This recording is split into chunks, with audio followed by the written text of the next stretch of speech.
পাকা আমের বাটি ভাপা মুখে দিলেই মিলিয়ে যাবে। যেমনই নরম হয় তেমনই খেতে কিন্তু অসাধারণ। নমস্কার বন্ধুরা, কাজল ভিলেজ কিচেনে সকলকে স্বাগত জানাই। রোজকার মতো আজও রান্নাঘরে চলে এলাম। আজকের রেসিপি প্রথম থেকে লাস্ট পর্যন্ত দেখতে থাকুন, আশা করছি ভীষণ ভালো লাগবে। তো দেখতে পাচ্ছ এখানে বাটি ভরে নিয়ে নিয়েছি টক দই। তো এই টক দইটাকে আমি এখানে নিয়ে নিয়েছি এরকম একটা ছাঁকনি আর বাটি নিয়ে নিয়েছি। এটাকে কিন্তু খুব ভালো করে জল ঝাড়তে হবে। তার জন্য এখানে একটা বেশ সুন্দর সুতির কাপড় আমি পেতে দিয়েছি এই ছাঁকনির মধ্যে। এবারে সমস্ত দইটাকেই আমি এর মধ্যে দিয়ে দেব। এতে করে সুন্দরভাবে কিন্তু জলও ঝরে যাবে। আর এখানে দইয়ের মাপটা কিন্তু 400 গ্রাম রয়েছে।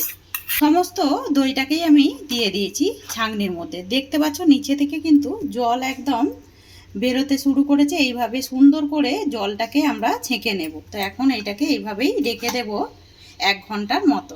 পরের কাজটা হবে, এখানে নিয়েছি একটা পাকা আম।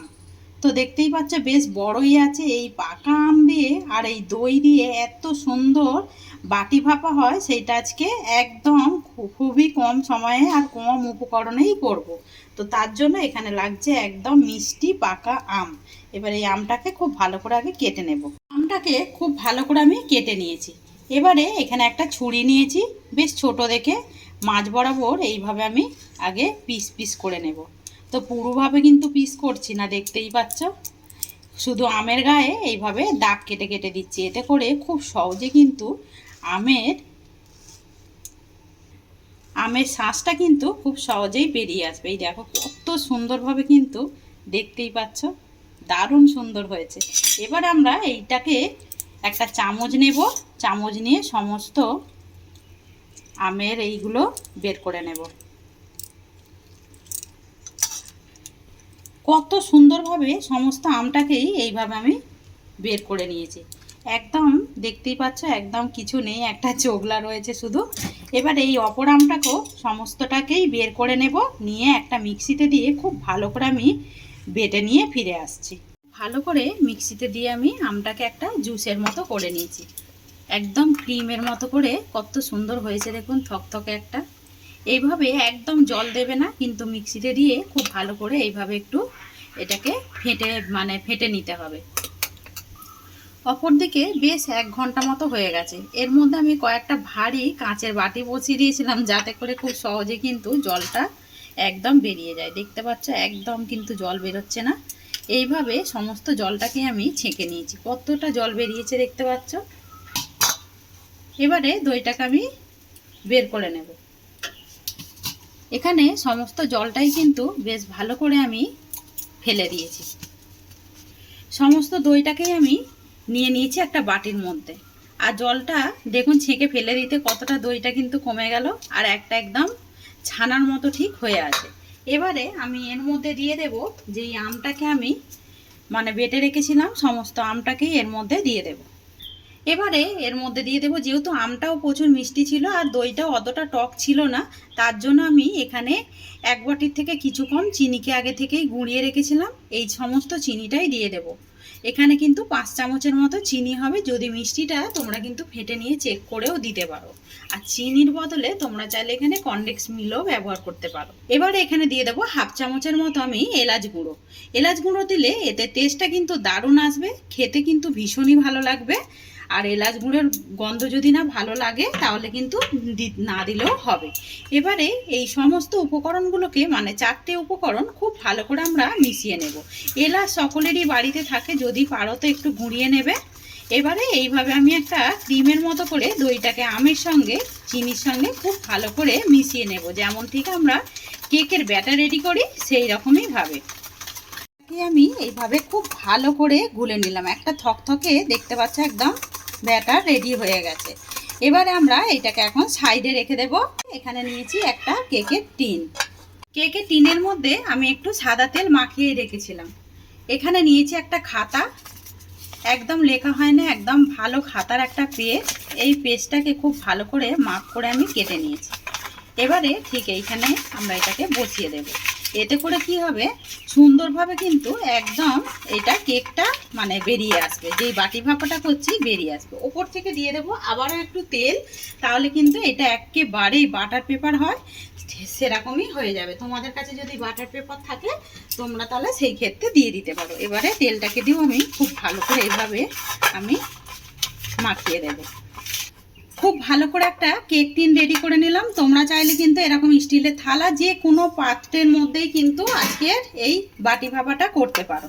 আমার কাছে কেকের টিন ছিল, তাই আমি কেকের টিনের মধ্যেই একটা কাগজ পেতে এটার মধ্যেই করব। এবারে আমি সমস্ত গোলাটাকেই এখানে দিয়ে দেব। সমস্ত মিশ্রণটাকেই আমি দিয়ে দিয়েছি এর মধ্যে। এবারে একটু এভাবে একটু ঝাঁকিয়ে দেব। আমি একটা চামচ নিয়েছি, সুন্দর করে এইভাবে সেট করে দেব, তাহলে কিন্তু চারিদিকটা এইভাবে সুন্দর সেটিং হয়ে যাবে। খুব ভালো করে আমি এইভাবে সেট করে দিয়েছি, দেখতেই পাচ্ছ। একটা চামচ দিয়ে আরও একটু ঝাঁকিয়ে দেব। অপর দিকে দেখতে পাচ্ছ, যেহেতু বাটি ভাপা করব তার জন্য আমি কড়া থেকে আগে থেকেই জল গরম হতে বসিয়ে দিয়েছি। দিকে আমি একটা স্ট্যান্ড নিয়েছি, স্ট্যান্ডটাকে আমি এইভাবে দিয়ে দেব। তা আমি একটু ঘুরিয়েই দিলাম। এবারে কেকের যে টিনটা রেডি করেছি আমি এর উপরে বসিয়ে দেব। তো বসিয়ে দিলাম, এতে করে যাতে না ঘাম ঝরে এরও উপর থেকে আমি একটা দেব ঢাকা।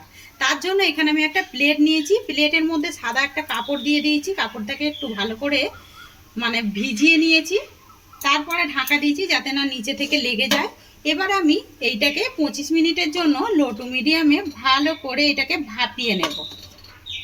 25 মিনিট পর ফিরে এলাম, গ্যাসটাকে আমি এখন অফ করে দিয়েছি। এবারে ঢাকাটা খুলে নেব। তো দেখুন কতটা সুন্দর হয়েছে। একটা কাঠি দিয়ে দেখে নেব যে আমাদের আমাদের এই কেকও বলতে পারো বা বাটি ভাপাটা কিরকম হয়েছে। পুরোপুরিভাবে কিন্তু হয়ে গেছে, কাঠির মধ্যে কিন্তু লেগেও যাচ্ছে না। এবারে এইটাকে নাবিয়ে নেব। তো আমি এটাকে নাবিয়ে নিয়েছি। নাবানোর পরে এটা যেহেতু একটু ঠান্ডা করে নিতে হবে, ফ্রিজের মধ্যে দিয়ে দেবো। এটা ঠান্ডা ঠান্ডা খেতেই কিন্তু ভীষণই ভালো লাগবে। বাটি ভাপাটাকে আমি বেশ 1 ঘন্টা মতো ফ্রিজে রেখে ঠান্ডা করে নিয়েছি। এটা ঠান্ডা খেতেই ভীষণই ভালো লাগবে। এবার আমি এখানে একটা নিলাম থালা, থালার মধ্যে আমি এটাকে বের করে নেব। তারপর আমি একটা প্লেটের মধ্যে নাবিয়ে নিলাম।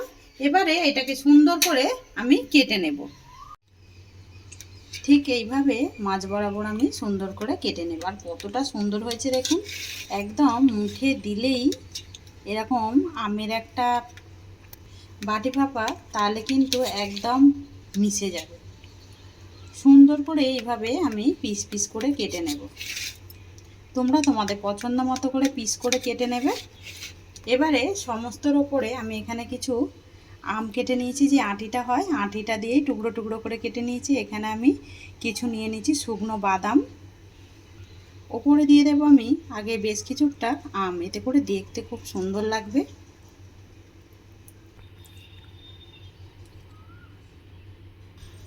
সবের উপরেই বেশ দিয়ে দিয়েছি আম। এবারে দিয়ে দেবো এখানে আমি কাজু বাদামকে এইভাবে সুন্দর করে ছোট্ট ছোট্ট করে টুকরো করে নিয়েছি। এতে করে দেখতে যেমন সুন্দর লাগবে, খেতে আরও বেশি দারুণ লাগবে। আর কিছুটা চাল মগজ নিয়েছি, দেখতেই পেয়েছো এখানে চাল মগজগুলোও দিয়ে দেব। সমস্ত চাল মগজগুলোকেও আমি এর মধ্যে সুন্দর করে দিয়ে দিচ্ছি। আর এখানে আমি বেশ কিছুটা কিচমিচ কেটে নিয়েছি, এইগুলোকেও দিয়ে দেব। ওপর থেকে কয়েকটা দিয়ে দেবো আমি এখানে গোলাপ ফুল নিয়েছি, ওই পাপড়িগুলোকে দিয়ে দেবো, এতে করে দেখতে যেমন সুন্দর লাগবে।